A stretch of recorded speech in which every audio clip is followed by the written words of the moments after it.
ഒരാഴ്ച നീണ്ട ബത്തേരി മാരിയമ്മൻ ക്ഷേത്ര മഹോത്സവത്തിന് കൊടിയിറങ്ങി. വൃദ്ധാനുഷ്ഠാനങ്ങളുമായി താലപ്പൊലി ഘോഷയാത്രയിൽ ആയിരങ്ങളാണ് പങ്കാളികളായത്. വയനാട്ടിലെ ഏറ്റവും വലിയ താലപ്പൊലി ഘോഷയാത്രയാണ് സമാപനത്തോടനുബന്ധിച്ച് നടന്നത്.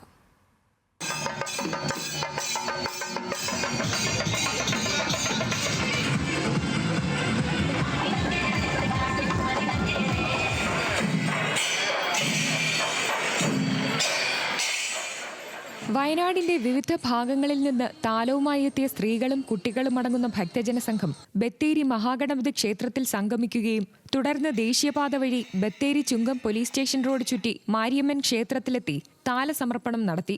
ചൊവ്വാഴ്ച രാത്രി 7 മണിക്ക് ആരംഭിച്ച ഘോഷയാത്ര 3.5 മണിക്കൂറെടുത്താണ് ക്ഷേത്രത്തിലെത്തിയത്. നാനാജാതി മതസ്ഥർ ക്ഷേത്ര സന്നിധിയിൽ എത്തിച്ചേർന്നു.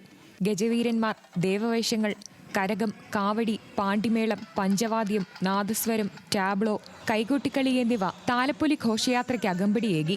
കലാപരിപാടികൾക്ക് ശേഷം ക്ഷേത്രത്തിലെ പ്രധാന ചടങ്ങുകളായ കരകമെഴുന്നള്ളത്ത്, കുംഭമെഴുന്നള്ളത്ത്, കനലാട്ടം, ഗുരുസിയാട്ടം എന്നിവയ്ക്ക് ശേഷം ഇന്ന് പുലർച്ചെയാണ് ഉത്സവത്തിന് കൊടിയിറങ്ങിയത്. ന്യൂസ് മലയാളം, വയനാട്.